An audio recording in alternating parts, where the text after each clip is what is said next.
एक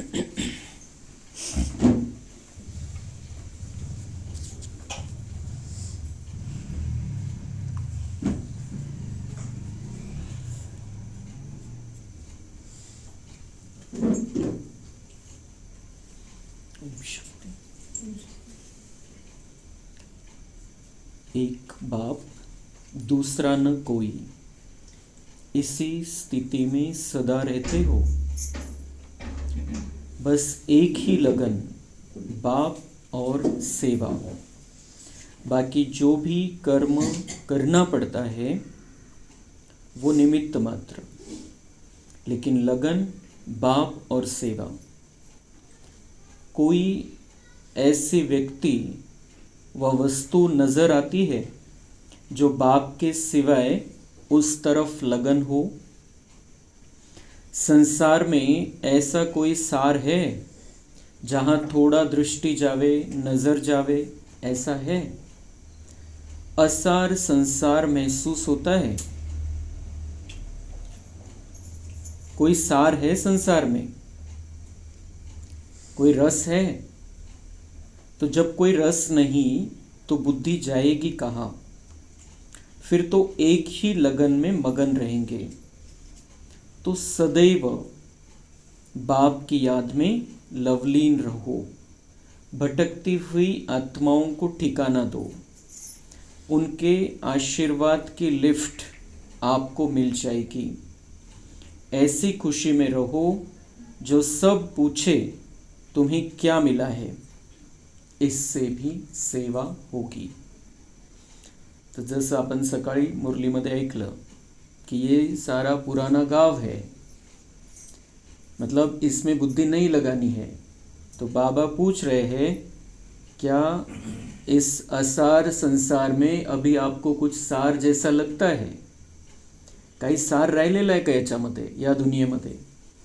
ये सारा संसार मायाजाल है, सिर्फ विकारों का जाल है, दुखों का महाजाल बन गई है दुनिया। तो बाबा कह रहे हैं कि इसमें कोई सार महसूस होता है आपको? अगर सार नहीं है, रस नहीं है, तो फिर बुद्धि क्यों जाएगी वहाँ पर? बुद्धि जानी नहीं चाहिए उस दुनिया में। और फिर कैसी स्थिति हो जाएगी जब हमें वैराग्य आ जाता है इस दुनिया से कि इस दुनिया में कोई सार नाही, काही पडलेलं नाही या दुनियामध्ये, वस्तूमध्ये, व्यक्तीमध्ये, वैभवामध्ये। तो उसका अगली स्टेप क्या है? एक बाप दूसरा न कोई, और बाप और सेवा, ये सदा हमारी बुद्धि में रहेगा। बाप और सेवा, बाबा में मन लगा रहेगा, और सेवा भी कौन सी कह रहे हैं बाबा? भटकती हुई आत्माओं को ठिकाना दो।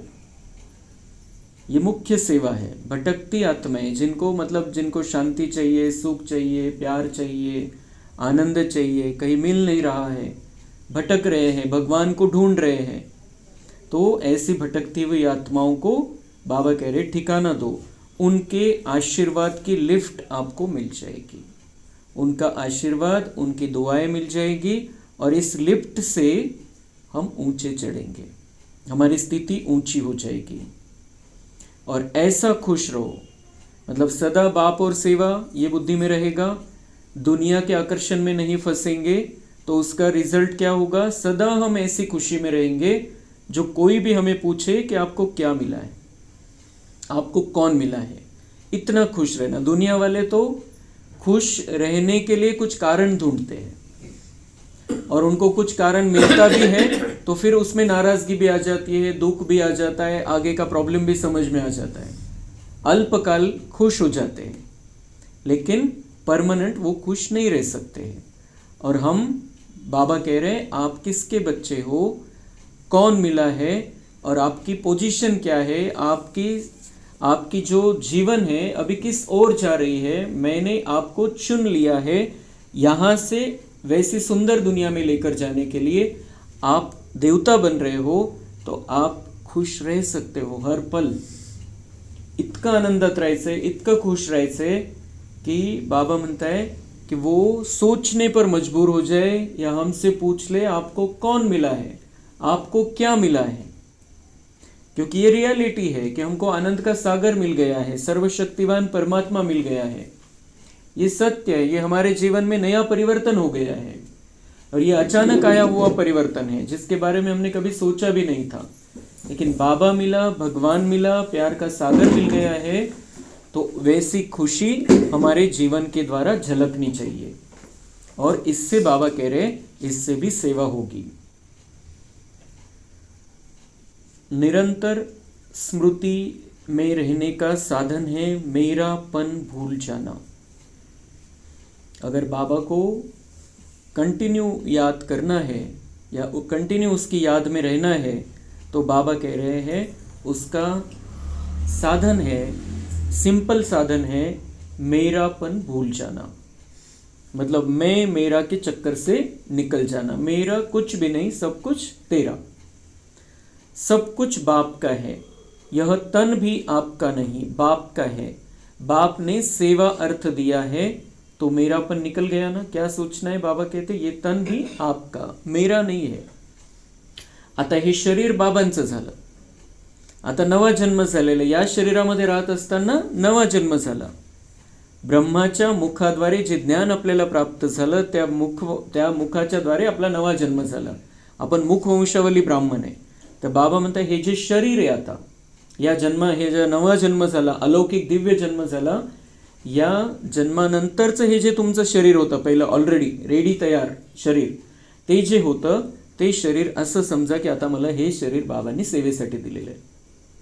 ये तन जो है अभी सेवा के लिए, इस तन में मैं क्यों हूं, मुझे सेवा करनी है, बाबा के कार्य को अपने हाथ में लेना है। तो ये तन भी बाबा को अर्पण। तो फिर हम तन को कैसे चलाएंगे, अमानत समझकर चलाएंगे।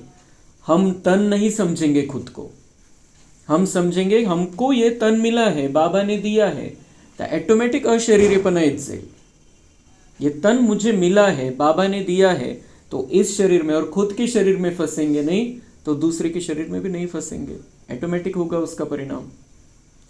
तो ये तन भी आपका नहीं, बाप का है। बाप ने सेवा अर्थ दिया है तो मेरापन निकल गया ना। तो मेरा मेरा नहीं, ये बाबा ने दिया हुआ तन है, इससे मुझे सेवा करनी है। मेरापन खत्म तो देही अभिमानी स्वतः बन गए। मेरापन खत्म तो देही अभिमानी स्वतः बन गए। मतलब मैं और मेरा ये शरीर, ये भावनाएं खत्म हो गई तो क्या हो गया, ऑटोमेटिक हम आत्मा समझने लगे अपने आप को, आत्मिक स्थिति बन गई। मतलब सबसे मेन पुरुषार्थ यही है कि अपने आप को देह से अलग कर लेना है। अलग है ही हम, लेकिन फंसा लिया है हमने अपने आप को। अगर बाप की स्मृति थोड़ा भी किनारे हो जाती है तो माया कब आएगी, जब हम बाबा को भूल गए हैं, बाबा की छत्र छाया में नहीं है, बाबा की लाइट में नहीं है, बाबा की किरणों के नीचे नहीं है, तो फिर माया आ जाएगी। सदा कंबाइंड रहो तो माया की हिम्मत नहीं देह भान में लाने की। मतलब हमारे कमज़ोर संस्कार, मतलब माया है, वो उठेंगे नहीं ऊपर, तो उनका हमारे कमज़ोरी का ये इतनी हिम्मत नहीं होगी कि जो देह भान में हमको लेकर आए। सदा बाप के सिवाय कुछ सूझे नहीं, ऐसा हमारा जीवन हमको बनाना है। किसी भी तरीके से बाबा को अपने साथ रखना है, क्योंकि बाबा ने पहले ही कह दिया कोई है यहाँ पर इस दुनिया में जिसमें कोई रस रहा है, जिसमें कोई सार है, कोई चीज़ है, कुछ ना कुछ गड़बड़ी है हर एक में। तो बाबा कहते हैं कि अभी मेरे साथ में रहो। जब बाप के साथ से किनारा करते तब कमज़ोर होते हो। जिस समय सोचते हो क्या करे, कैसे करे, माया पर जीत पाना मुश्किल है, यह सोचना अर्थात किनारा करना। सर्वशक्तिवान बाप साथ है तो क्या यह संकल्प आ सकता है। माया बाप से अलग कराने के लिए भिन्न भिन्न रूप से आती है। मैं नहीं कर सकता, मैं कमज़ोर हूँ, कैसे करूँ, यह कमज़ोरी के संकल्प माया रावण की सेना के अकासुर बकासुर है। ये संकल्प ही राक्षस है। बाबा कह रहे आपको जो ये संकल्प आते हैं ये माया ही है, आपके अंदर की माया अलग अलग रूप लेकर आती है कि मैं ये नहीं कर सकता, मैं कैसे करूँ, ये नहीं हो सकता, मैं कमज़ोर हूँ, माझ्याकडून होणारच नाही, मला सांगताच येणार नहीं, मला करताच येणार नहीं, तो बाबा कह रहे ये संकल्प ही माया रावण की जो सेना है आपके अंदर बैठी हुई, उसके ये अकासुर बकासुर है, राक्षस है। मतलब हमारे संकल्प हमको देवता बना सकते हैं और हमारे संकल्प हमको राक्षस बना देते हैं। तो अभी इन संकल्पों पर पूरा नियंत्रण स्थापित करना है। तो बाबा कह रहे हैं ये जो संकल्प है माया रावण की सेना के अकासुर बकासुर है, उनसे डरना नहीं है। आपके संकल्प है, आपकी कमजोरी है, बाबा कह रहे उनसे डरना नहीं है। आप शक्तिशाली हो, सर्वशक्तिवान का साथ है, तो इन कमजोर संकल्पों से डरना नहीं है। सदैव सोचो मैं हूं ही विजयी, पहले भी रहा हूं, अब भी हूं। मतलब ये हार का संकल्प भी नहीं आना चाहिए, कमजोरी का संकल्प भी नहीं आना चाहिए। सदा ये सोचो कि मैं हूं ही विजयी, मैं विजयी से, ये माया को मैंने हर कल्प में हराया है और अभी भी मैं माया जीती हूं। बिल्कुल पक्का संकल्प करना है कि माया मेरे से जीत नहीं सकती है। माया को मैंने हराया है, हर कल्प हराया है और अभी भी हरा ही रहा हूं। कसं होईल हा संकल्प करायचाच नाही। इस ड्रामा के अंदर विशेष पार्ट बजाने वाली विशेष आत्माएं आप बच्चे हो, क्योंकि सबसे विशेष से विशेष है बाप। तो बाप के साथ पार्ट बजाने वाली आत्माएं ऑटोमेटिकली विशेष होंगी। तो बाबा कह रहे हैं आप कौन हैं? आप विशेष पार्ट बजाने वाली विशेष आत्माएं हो। इस ड्रामा में विशेष पार्ट बजाने वाले विशेष आत्माएं, मतलब स्टार्टिंग से एंड तक विशेष पार्ट है हमारा। अभी भी संगम युग में कितना विशेष पार्ट है, दुनिया वालों को ये पार्ट नहीं मिला है। और क्यों हमारा विशेष पार्ट है? क्योंकि सबसे विशेष से विशेष है बाप। इस ड्रामा में सबसे विशेष कौन है? बाबा है, और बाबा के साथ हमारा पार्ट चल रहा है, इसलिए हमारा पार्ट भी विशेष हो गया। तो बाप के साथ पार्ट बजाने वाली आत्माएं ऑटोमेटिकली विशेष होंगी। दुनिया में भी अगर कोई विशेष आत्माओं के साथ थोड़ा सा भी समय रहता है तो उससे नशा रहता है। अगर पीएम के साथ थोड़ा भी समय रहे तो कितना नशा रहता है? कोई पूरे जन्म भर में एक बार प्रधानमंत्री के साथ रह जाए, 2 मिनट उसके साथ में खड़ा रह जाए, उससे बात करे तो उसको नशा रहता है, जिंदगी भर नशा रहेगा कि मैंने प्राइम मिनिस्टर से बात की है। जब मेरा जज के लिए सिलेक्शन हुआ था तो मुख्यमंत्री था विलासराव देशमुख, तो उसके साथ बातचीत हुई थी 10 मिनट। तो उसका नशा मुझे बहुत दिनों तक था कि मुख्यमंत्री से बात की है, मैंने खुद मुख्यमंत्री से बात की, उसने मुझे 10 मिनट टाइम दिया। तो यहाँ तो बाबा कह रहे हैं कि आप किसके साथ में हो, और वो हर पल उसके साथ में हो जो सारी दुनिया का मालिक है, सर्वशक्तिवान है, उसके साथ में हो आप हर पल, तो उसका कितना नशा रहना चाहिए। तो बाबा कह रहे ये पीएम उसके साथ थोड़ा समय रहे तो कितना नशा रहता है। वह तो आज है कल नहीं, लेकिन वह कितना ऊंचा है, बाबा कितना ऊंचा है, और वह भी अविनाशी है, तो इतना नशा रहता है। प्रॉब्लेम काय होतो फक्त तो आपल्याला डोळ्याने दिसत नाही बाबा। तो कल परसों बाबा ने हमको समझा दिया कि आंखों से दिखेगा, मैं दिखूंगा भी नहीं, देख भी नहीं सकते, इन आंखों में वो क्षमता ही नहीं है। बाबा ने कहा आप अनुभव से समझते हो कि बाबा साथ में है। हम अनुभव से समझते हम आत्मा है, अनुभव से समझते हम परमात्मा के साथ में है, क्योंकि दिव्य दृष्टि दिव्य ज्ञान बाबा ने दे दिया, तो उस आधार से हम समझते, तो उसका नशा रहना चाहिए।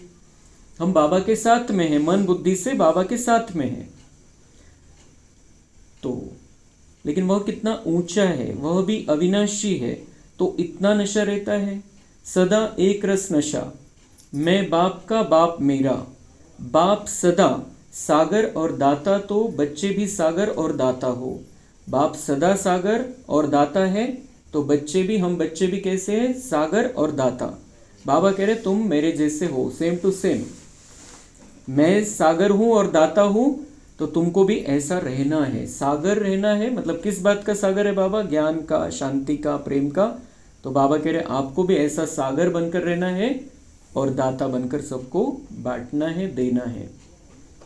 बाबा मदद करो यह भी नहीं, बाप ने अपने पास कुछ रखा है क्या? अगर दे ही दिया है फिर मागेंगे क्या? बाबा म्हणतात मी माझ्याकडे काही राखून नाही ठेवलेले, सगळे खजाने खुले केलेले तुमच्यासाठी, तुम्हाला जेवढं पाहिजे तेवढं घ्या. तर बाबा म्हणताय मी जर माझ्याकडे ठेवलेलंच नाहीये, तुमच्या हवाली केलेलं आहे, तर मग माझ्याकडून मागायचा काय प्रश्न आहे? जितना चाहिए उतना ले लो. और क्या है लेने की विधि? अपने आप को आत्मा समझना, बाबा के पास जाना और वहां से जितनी चाहिए उतनी शांति लेना, जितना चाहिए उतना प्यार पा लेना बाबा से. तो हम थोड़ा सा बाबा से खजाने जमा करके आते हैं परम धाम से.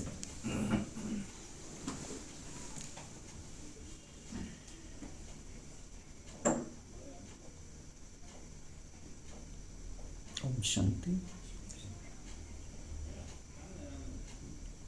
देखना है अपने आप को, मैं आत्मा, मस्तक मणि.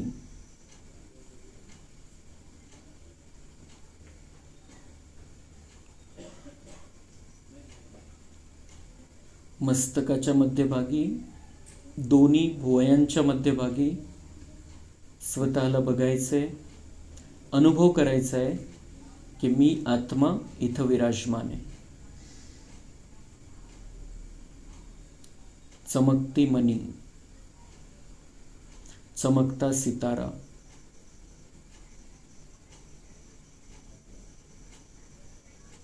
मैं आत्मा परमात्मा की संतान हूं.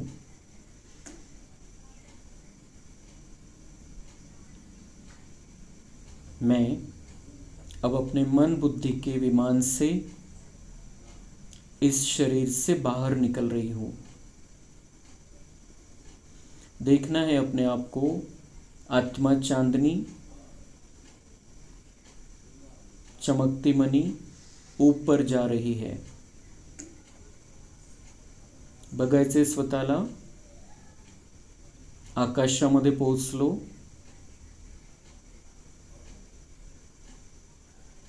आकाशामध्ये चांदणे, तारे सगळे, त्या सगळ्यांना क्रॉस करत करत आपण वर जातोय.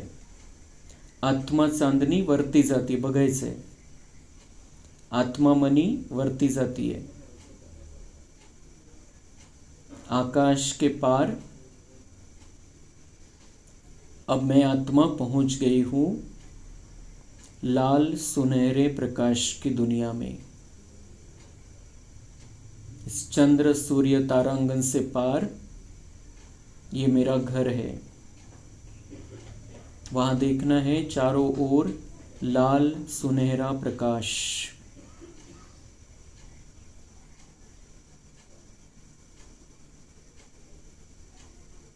वहां की शांति को महसूस करना है.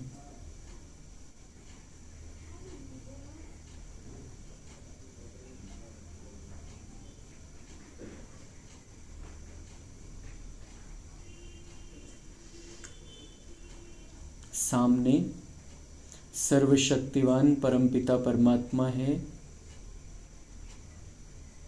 मैं उनके बिल्कुल नजदीक पहुंच गई हूं.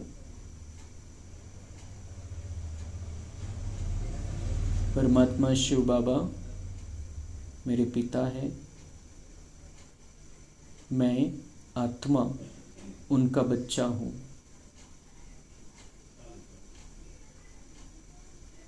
बाबा शांति के सागर है.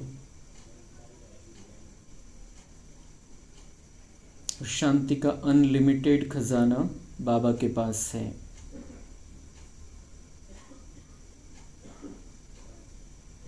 बाबा से संपूर्ण शांति मेरे अंदर आ रही है. मैं आत्मा परमात्मा के बिल्कुल नजदीक,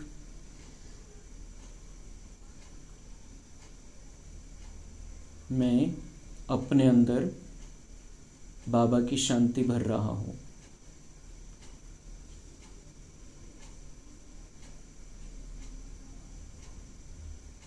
बाबा के पास जो खजाना है मेरा है. मैं अपने अंदर शांति ले रहा हूँ बाबा से. किरणों के रूप में शांति आ रही है मेरे अंदर।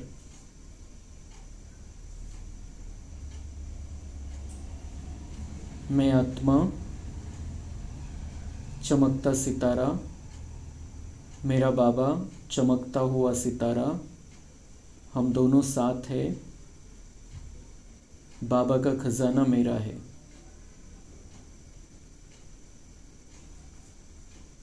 मैं देख रहा हूँ यहाँ पर कोई लॉक नहीं है खजाने पर। जितना चाहे उतना ले सक रहा हूँ मैं। जितनी मेरी कैपेसिटी है उतनी शांति में बाबा से भर रहा हूँ। देखना है आकाश के पार हम हैं, बाबा और मैं साथ साथ। बाबा की शांति मुझ में आ रही है। बाबा शांति का सागर, मैं मास्टर शांति का सागर। बाबा सर्वशक्तिवान है।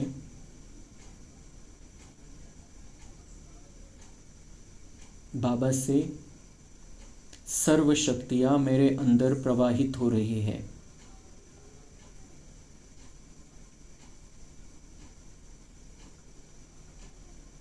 देखना है शक्तियों की अनंत किरणें बाबा से मुझ आत्मा में आ रही है।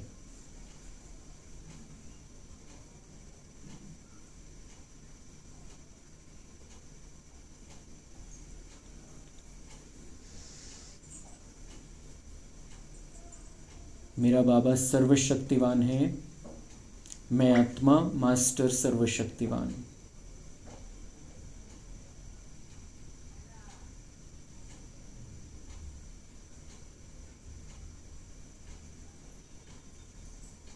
बाबा से शांति पाकर मेरे अंदर की सारी अशांति खत्म हो गई है।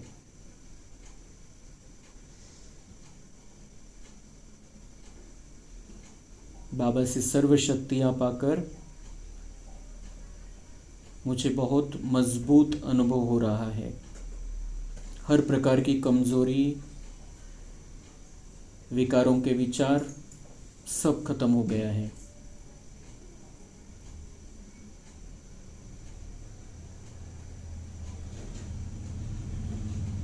बाबा से शांति और शक्ति का खजाना पाकर अब मैं नीचे आ रही हूँ। देखना है अपने आप को बाबा से विदाई लेते हुए और बाबा को अपने साथ लेते हुए परमधाम से विदाई। लेकिन बाबा को हर पल मुझे साथ रखना है। हम दोनों नीचे आ रहे हैं। मैं अपने स्थान पर शरीर में आकर विराजमान हो गई हूँ। मैं आत्मा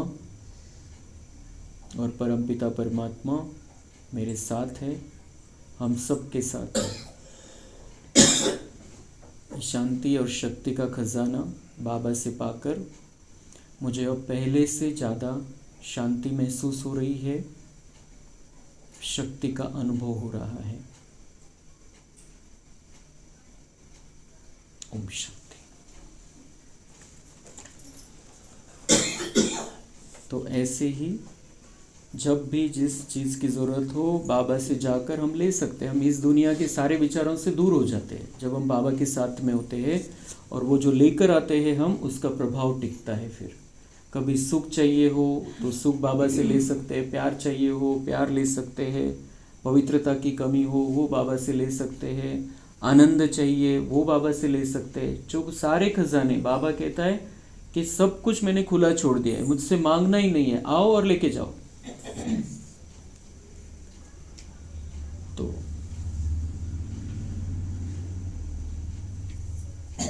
तो अगर दे ही दिया है फिर मांगेंगे क्या? जन्मते ही बाप ताज, तख्त, तिलक सब दे देता है, फिर मांगे क्यों? और क्या दे देता है? सारे खजाने खुले कर देता है हमारे लिए और जन्मते ही ताज दे देता है। कौन सा ताज देता है बाबा हमें? एक तो स्वराज्य अधिकारी पद का ताज देता है और विश्व राज्य अधिकारी पद का ताज हमारे लिए ओपन कर देता है, वो रेस ओपन कर देता है, जिसको चाहिए वो ले ले। अभी वो जो विश्व राज्य अधिकारी का ताज प्राप्त करना है, तो उसके लिए यहाँ पर हमें स्वयं का राजा बनना है। चाहे हमें कोई कितना भी परेशान करे, नाराज करे, निंदा करे, टेंशन दे, हमें स्थिर रहना है। हम खुद के मालिक हैं, हमें कोई कंट्रोल नहीं कर सकता। ऐसा हमें स्वराज्य अधिकारी का ताज यहाँ पर लेना है, पवित्रता का ताज धारण करना है। तो फिर भविष्य में हम दुनिया पर राज करेंगे पवित्रता सहित। दूसरा, जन्मते ही बाबा हमको तख्त दे देता है, हमारे अकाल तख्त की याद दिला देता है कि मैं अकाल मूर्त, अकाल तख्त नशीन आत्मा हूँ। और बाबा का दिल तख्त भी हमारे लिए खुला हो जाता है। बाबांचं हृदय सिंहासन आपल्यासाठी खुलं होऊन जातं और हमको समझ में आता है मैं अकाल मूर्त आत्मा हूँ, मुझे कोई काल खा नहीं सकता है। और तीसरा, बाबा दे देता है तिलक, आत्मिक स्मृति का तिलक देता है और विजय का तिलक देता है जब हमारा बाबा के पास जन्म होता है। आता तो तिलक, ते ताज, ते तख्त आपल्याला ठेवायचं की त्याला घालवायचं आहे आपल्या हातामध्ये, आपल्या पुरुषार्थावरती। लेकिन बाबा कह रहे मैं तो सब कुछ दे देता हूँ। फिर बाबा कह रहे अगर मैं सब देता हूँ फिर मांगे क्यों? ये मांगना बाबा को अच्छा नहीं लगता है। 2500 वर्ष से मांगते आए हम, बाबा को अब ये बिल्कुल अच्छा नहीं लगता है। भक्ति मार्ग में मांगते ही तो थे हम, अधिकार से कभी कुछ लिया थोड़ी, मांगते थे। और यहाँ पर बाबा कह रहा है कि तुम सब बच्चे अधिकारी बच्चे हो, जो चाहिए लो, मांगना नहीं, बाबा से भी मांगना नहीं। अभी हमने बाकी मूर्तियों से, देवी देवताओं से, किसी से मांगना तो वो बंद ही कर दिया है, लेकिन बाबा से भी मांगना बाबा को अच्छा नहीं लगता है। बाबा क्या कहते हैं कि सेवक हूँ, जो चाहिए ले लो, बताओ मुझे क्या चाहिए। मतलब जो भी अविनाशी चीजें हैं, सुख शांति प्रेम आनंद। सदैव यह सोचो कि हमारे जैसा खुशनसीब और नहीं, न हुआ है न होगा, तो सदा झूमते रहेंगे। हमारे जैसा खुशनसीब न कोई है, न हुआ है न होगा। आपल्यासारखं भाग्य कोणाचंच नाही है, क्योंकि हम भगवान के बन गए हैं। और वो भगवान कौन है ये भी हमें पता चल गया है, उसका क्या क्या है ये भी पता चल गया है, उसकी ताकत क्या है ये भी पता चल गया है। तो बाबा कह रहे अगर ये बुद्धि में रहा तो सदा झूमते रहेंगे, कभी नाराज निराश परेशान होंगे ही नहीं, सदा झूमते रहेंगे। मन के खुश रहने से शरीर की व्याधी भी सूली से काटा हो जाती है। बाबा विज्ञानातल्या गोष्टी आपल्याला सांगत नाही, पण जे बाबाचे विज्ञानवाले बच्चे ते आता वैज्ञानिक त्याच्या मागचं शोधायला लागलेले, बाबा जे सांगतात त्याच्या मागचं। तो बाबा तो सीधा कहता है मन के खुश रहने से शरीर की व्याधि भी सूली से काटा हो जाती है। और आज के वैज्ञानिक इसी बात पर रिसर्च कर रहे हैं।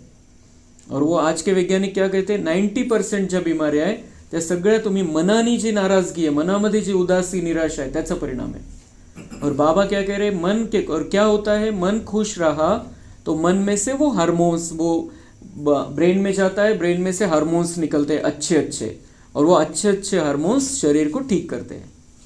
तो बाबा तो सीधी बात कहता है, बाबा तो विज्ञान की बात नहीं करता है, लेकिन विज्ञान है बाबा की बातों में। तो मन के खुश रहने से शरीर की व्याधि भी सूली से काटा हो जाती है। खूप मोठी बीमारी खूप छोट्यामध्ये रूपांतर होऊन जाईल अगर मन खुश है तो, क्योंकि अच्छे अच्छे केमिकल जो ब्रेन में तैयार होंगे पूरी शरीर को, पूरी बॉडी को मिलते हैं। और बॉडी में ये ताकत, हमारे शरीर में ये ताकत होती है कि अंदर से ही वो अपना इलाज कर सकती है, पण तिला तसं वातावरण दिलं पाहिजे। जे आनंदाचं वातावरण आहे ते शरीराला जर मिळालं तर बॉडी आपल्या स्वतःला दुरुस्त करू शकते। और आगे कह रहे हैं बाबा, ज्यादा सोचना नहीं, ज्यादा सोचने से निर्णय शक्ति कम हो जाती है। कितनी बड़ी बात बाबा कह रहा है। और लोग क्या कहते हैं, निर्णय लेने के लिए सोचना तो पड़ेगा, और बाबा कहता है ज्यादा सोचने से निर्णय शक्ति कम हो जाती है। कारण तुम्ही जे विचार जास्त होतो याचा अर्थ तुम्ही आत्म्याची, मनाची, विचार करण्याची शक्ति वाया घालवताय। ज्यादा सोचना नहीं, भगवान कह रहा है। और भगवान के महावाक्य है एक मुरली में, वो कभी हम सुनेंगे डायरेक्ट भी, कौन सी मुरली में है, लेकिन बाबा ने कहा है कि अगर तुम मेरी याद में रहो तो तुम्हारे लिए सोचने का काम भी मैं करूंगा। सोचने का काम भी मैं करूंगा मतलब बाबा संकल्प दे देगा, ये करो, ऐसा कर लो, बस सोचने की भी जरूरत नहीं। बाबा के सामने रख देना बात, क्या है, ऐसा है, ऐसा है। फिर बाबा, वो उतना दिल का रिश्ता होना चाहिए बाबा के साथ, उतना प्यार भरा रिश्ता होना चाहिए। तो बाबा एक संकल्प दे देगा, ऐसा करो, बस सोचने की भी जरूरत नहीं। और जब बाबा टचिंग देता आहे, ती टचिंग कशी ओळखायची? बाबांची टचिंग जर आली कोणत्या गोष्टीमध्ये, तर त्याच्यामध्ये आपल्याला वाटणारच नाही की हे करायचं नाही, हे करायला नाही पाहिजे, करू का नको करू, सगळं समाप्त होऊन जातं, दुविधा। तो ये बाबा की टचिंग को हमें कैच करना आना चाहिए। उसके लिए हमारी मन को हमें सदा बाबा में लगा कर रखना है, प्यार से लगा कर रखना है। तो बाबा कहते हैं आप सोचो नहीं ज़्यादा, ज़्यादा सोचने से आपकी निर्णय शक्ति कम हो जाती है। और हम यहाँ जो आए हैं बाबा के पास, अपनी निर्णय शक्ति बढ़ाने के लिए आए हैं। निर्णय शक्ति समाप्त हो गई थी। राजयोग से जो 8 शक्तियाँ मिलती है उनमें से एक शक्ति है निर्णय शक्ति। आणि ही निर्णय शक्ती आपल्याला सतयुग त्रेतामध्ये तशी लागणार नाही आहे। सतयुग आणि त्रेतायुगामध्ये निर्णय शक्तीची गरज नहीं है। जो करना होगा, जो होना होगा, बस हमको वो संकल्प आएगा, हम कर लेंगे। क्या ऐसा नहीं होना कि ये करो या वो करो, ऐसा करो या वैसा करो, ऐसा कुछ नहीं सोचेंगे हम सतयुग त्रेता में। लेकिन द्वापर के बाद निर्णय शक्ति की हमको हर पल जरूरत है। तो हम यहाँ पर क्या कर रहे हैं, 5000 वर्ष का संपूर्ण अपना सेटिंग कर रहे हैं। तो हमको द्वापर में, कलयुग में जो निर्णय शक्ति लगने वाली है वो यहाँ से हमको बढ़ानी है। और बाबा कह रहे अभी अगर आप ज़्यादा सोचोगे तो निर्णय शक्ति कम हो जाएगी, ज़्यादा सोचो नहीं। भूख, प्यास, सर्दी, गर्मी, सब कुछ होते हुए भी संस्कार प्रगट न हो। भूक, प्यास, सर्दी, गर्मी जेव्हा आपल्याला सहन होत नाही तेव्हा मग आतमधलं ते क्रोध निघतो, कधी कधी काय निघतं बाहेर, कधी काय निघतं बाहेर। बाबा म्हणते चाहे कोई भी परिस्थिति हो, चाहे भूख लगी हो, चाहे प्यास लगी हो, मिल नहीं रहा है, टाइम पर मिल नहीं रहा है, तो परेशान हो जाते हो, तो वो उस समय संस्कार आपके प्रकट नहीं होने चाहिए। सर्दी, गर्मी, कुछ भी हो। तो सारे जीवन की सेटिंग करना बाबा हमको सिखाता है। याद रखो, सच्चे बाप को अपनी जीवन की नैया दे दो तो सत्य के साथ की नाव हिलेगी लेकिन डूब नहीं सकती। सच्चे बाप को अपनी जीवन की नैया दे दो, उसके हाथ में दे दो, फिर अपने को नहीं चलाना है। जीवनाची नाव एकदा त्याच्या हातामध्ये दिली, त्याला नाविक जर बनवलं तो जिकडे घेऊन जाईल, जसं घेऊन जाईल। फिर अपन खुद नहीं चलाना चालू करना है। सच्चे बाप को अपनी जीवन की नैया दे दो तो सत्य के साथ की नाव हिलेगी लेकिन डूब नहीं सकती। मतलब तूफान आएंगे, हलचल होगी, प्रॉब्लम होगा, परिस्थिति आएगी, लेकिन डूब नहीं सकते क्योंकि नाव को चलाने वाला परमात्मा खुद, उसके हाथ में अपनी जीवन की नाव हमने दे दी है। बाप को जिम्मेवारी देकर वापस नहीं ले लो। फिर बाबा कह रहे खुद चलाना चालू मत करो वो नाव, अगर मुझे दे दी है तो मुझे ही चलाने दो। मैं चल सकूंगा, इस ज्ञान मार्ग में आगे बढ़ना है, लेकिन थोड़ा निश्चय कम हो जाता है, थोड़ा बाबा से प्यार कम हो जाता है, थोड़ी कमजोरी आ जाती है, तो क्या संकल्प आता है, मैं चल सकूंगा, मी चालू शकेल का, पुढे मी चालू शकेल का, या रस्त्यावरती मी पुढे जाऊ शकेल का, इतकं मोठं बाबांनी लक्ष दिलेलं आहे, मी लक्ष्मीनारायण सारखं बनू शकेल का, मी बाबांसारखं बनू शकेल का।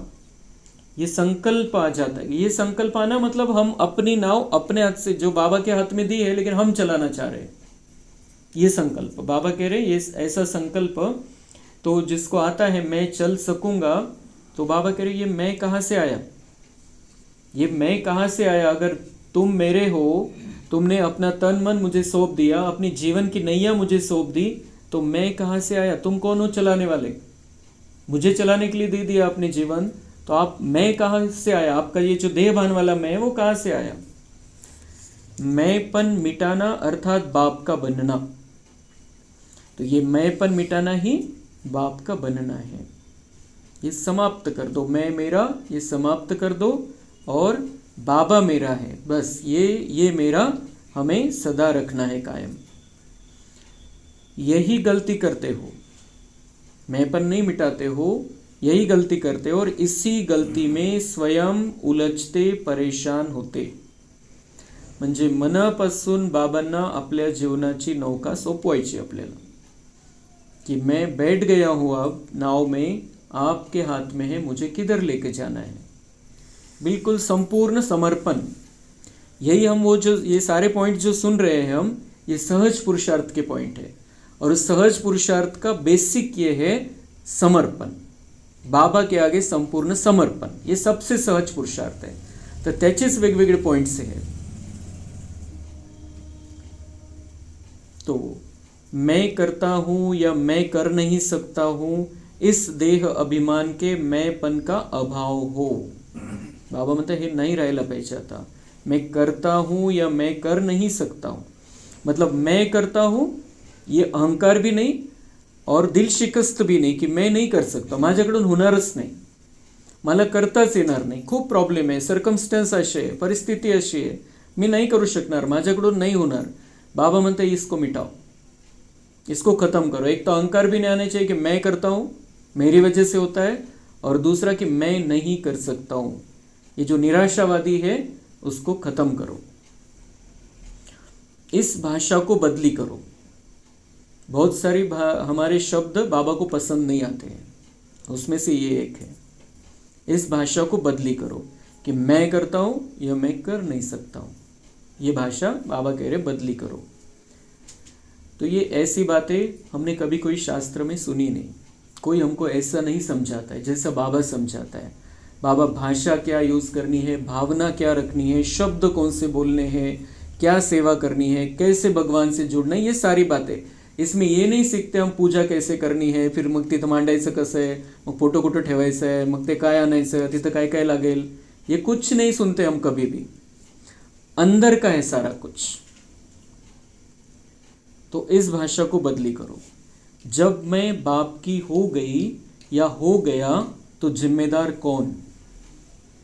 बाबा म्हणताय की तुम्ही असं जर मनाने मला सोपवलंय स्वतःला, तुम्ही जर माझे झालेले तर जिम्मेदार कोण? माझी जबाबदारी आहे मग। पण तुम्ही असं हे नका करू, कुछ दोन्ही नावामध्ये पाय नका ठेवू। तुमची स्वतःची नाव वेगळी आणि एक नाव मी चालवतोय त्याच्यामध्ये पण पाय ठेवलेला आहे। तो ऐसा नहीं चलेगा। अगर मुझे सौंपना है तो मुझे सौंप दो पूरी रीति से, फिर मैं जिम्मेदार हूं। अपनी जिम्मेवारी सिर्फ एक समझो की जैसे बाप चलाए वैसे चलेंगे। जबाबदारी जर कोणती मानायची तुम्हाला स्वतःची तर फक्त एवढं ठेवा, पक्क ठेवा कि जैसा बाबा चलाएगा वैसा मुझे चलना है, अपनी मनमत नहीं चलानी है। और अभी अंतिम समय है, इसलिए अभी हमने जो भी किया होगा इसके पहले वो खत्म। अभी हमें ये पक्का करना है कि 2026 तक जाते जाते मेरा जीवन पूरी रीति से बाबा के हवाले हो जाएगा।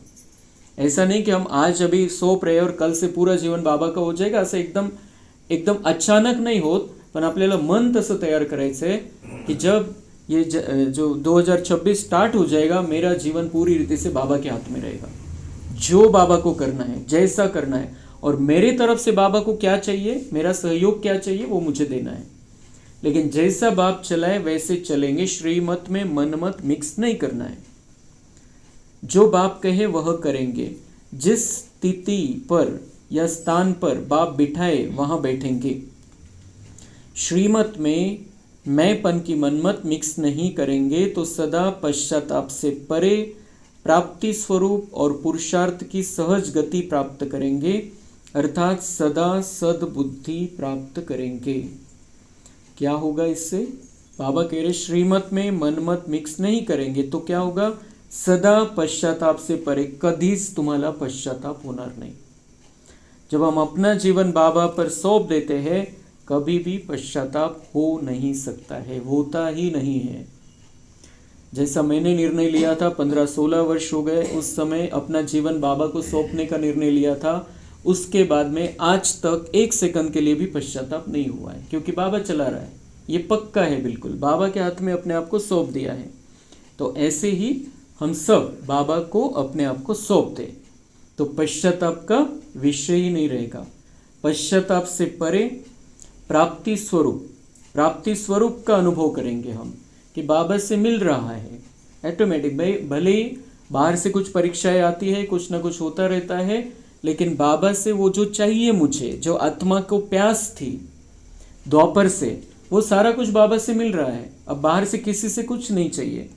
और दूसरा फायदा, पुरुषार्थ की सहज गती प्राप्त करेंगे, सहज होता जाएगा, असं नाही लोड नाही वाटणार की कसं करायचंय, माझ्याकडून होत नाही, अमृतवेला उठा, सकाळची मुरली, संध्याकाळी नुमाशा, मग दिवसभर हे सगळं आपले कामधंदे सगळं काही करत करत, तो वो बिल्कुल हम जो जो कुछ भी कर रहे हैं उसमें बाबा से कनेक्टेड रहेंगे, तो सहज पुरुषार्थ की सहज गति हम प्राप्त कर सकेंगे, अर्थात सदा सद्बुद्धि प्राप्त करेंगे। मतलब बाबा से बुद्धि मिलती रहेगी और हम अपने जीवन को बहुत अच्छी रीति से बाबा की श्रीमत पर चलाते रहेंगे। छोटी सी गलती मुश्किल बना देती है, वह कौन सी गलती? बाबा कहते हैं छोटी सी गलती, ये जो सहज में बनाना चाह रहा हूं आपका जीवन सहज पुरुषार्थ के आधार से, उसको एक गलती जो आप करते हो वो मुश्किल बना देती है। कौन सी गलती? सुनाया ना, मैं कैसे करूं, मैं कर नहीं सकती, मैं चल नहीं सकती। किसने कहा आप चलो? बाबा कह रहे ये जो गलती आप करते हो कि मैं कैसे करूं, मैं कर नहीं सकती, मैं चल नहीं सकती, किसने कहा आप चलो? हम तो हमारे मन से आए, लेकिन दूसरी तरीके से बाबा पूछ रहा है कि आपको किसने कहा कि आपको चलना है? मैं हूं ना चलाने वाला, मैं बैठा हूं, आपको थोड़ी चलना है। आप बाप ने तो कहा नहीं कि अपने आप चलो, मैंने थोड़ी कहा कि तुम्ही तुमचं बघून घ्या, मैं तो चलाने के लिए बैठा हूं, आपको थोड़ी चलना है, आपको सिर्फ सौंप देना है, उंगली पकड़नी है बाबा की, बाबा चलाएगा बराबर। साथी का हाथ पकड़कर चलो, साथ छोड़ अपने ऊपर क्यों बोझ उठाकर चलते? साथ छोड़कर अपने ऊपर बोझ उठाकर चलते हो, जो कहना पड़े मैं चल नहीं सकती। भगवान चलाना चाह रहा है, वो अगर सामने से ऑफर दे रहा है मेरी उंगली पकड़कर चलो, मेरी गोदी में बैठो, मेरे सिर पर बैठो, तो हम क्यों बोझ लेके खड़े हैं? मला करायचंय, माझ्याकडून होणार नाही। बाबा कह रहे आप क्यों ये बोझ लेके खड़े हो? गलती अपनी, और फिर उल्हाणे देंगे बाप को की मग बाबांना तर मी सांगितलं होतं, बाबांवर तर सोपवलं होतं, पण असं कसं झालं, ऐसा नहीं होना चाहिए था। तो बाबा कह रहे गलती आपकी कि आपने साथ छोड़ा मेरा, आपको ये था कि मैं चलूं, मैं चल रहा हूं, मुझे चलना है, तो फिर ये गलती, मतलब आप बोझा लेके चल रहे हो, और मैं तो आपको हल्का करने आया हूं, और उंगली पकड़ लो मेरी, सारा बोझ मैं ले रहा हूं आपका। तो अंगुली खुद छोड़ते, बोझ खुद उठाते, फिर कहते बोझ उठाया नहीं जाता। किसने कहा तुम उठाओ? आदत है ना बोझ उठाने की। बाबा कह रहे 2500 वर्ष की आदत है, माझे मला करायचंय सगळं, घरातलं पण मला, परिवार माझं, मी नहीं केलं तर असं करावंच लागेल, तसं करावंच लागेल। ये जो बोझ, बाबा कर्तव्य छोड़ने के लिए नहीं कहता है, लेकिन जो लोड जो हम लेते हैं, ये करना, ऐसा नहीं हुआ तो कैसा होगा, ये सब बातें जो है ये बाबा को अच्छी नहीं लगती। बाबा कहते हल्के हो जाओ बिल्कुल, और मेरे साथ में चलो, मुझे साथी बनाकर चलो, मैं सब कुछ ठीक करूँगा, सब अच्छा हो जाएगा, पुरुषार्थ भी अच्छा हो जाएगा, आपको सद्बुद्धि भी प्राप्त होगी। अच्छा, ओम शांति।